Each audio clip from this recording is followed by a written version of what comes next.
અમદાવાદ શહેરમાં સતત ત્રીજા દિવસે ધોધમાર વરસાદ. ભારે વરસાદથી શહેરના અનેક વિસ્તારો પાણીમાં ગરકાવ થઈ ગયા. જુઓ દ્રશ્યો. Satellite, SG highway, Sarkhej, Bopal, Ghuma, બલોનગર તમામ જગ્યા પર ભારે વરસાદ. ઈસનપુર, નિકોલ સહિતના વિસ્તારોમાં પણ વરસાદ થઈ રહ્યો છે. ઈસનપુર બ્રિજ નીચેના વિસ્તારોમાં તો પાણી થઈ ગયું છે. અને વરસાદ બંધ થયાના કલાકો પછી પણ નારોલ નરોડા હાઈવે ઘૂંટણ સુધી ત્યાં પાણી ભરાઈ ગયા.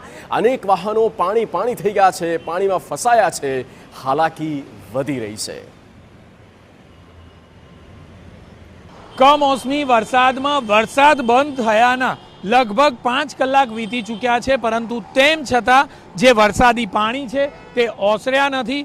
કોર્પોરેશનનો દાવો રહેતો હોય છે કે વરસાદ બંધ થયાના 1 કલાકની અંદર પાણી શહેરભરમાંથી ઓસરી જાય છે, પરંતુ ઈસનપુર નારોલ નરોડાનો આ હાઈવે છે કે જે જગ્યા પર મુખ્ય માર્ગ પર પાણી ભરાયા છે, ઘૂંટણસમાં પાણી ભરાયા છે. સર્વિસ રોડ તો તદ્દન સદંતર રીતે બંધ થઈ ચૂક્યા છે. સાથે જે મુખ્ય માર્ગ છે તે મુખ્ય માર્ગ પર વાહન ચાલકો હેરાન પરેશાન છે.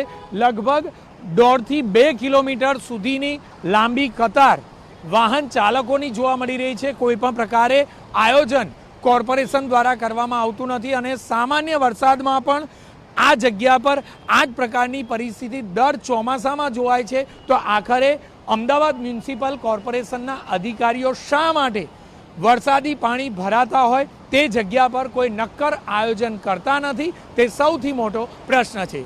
કેમેરામેન રાહુલ સાથે જિગ્નેશ પટેલ, TV9 અમદાવાદ.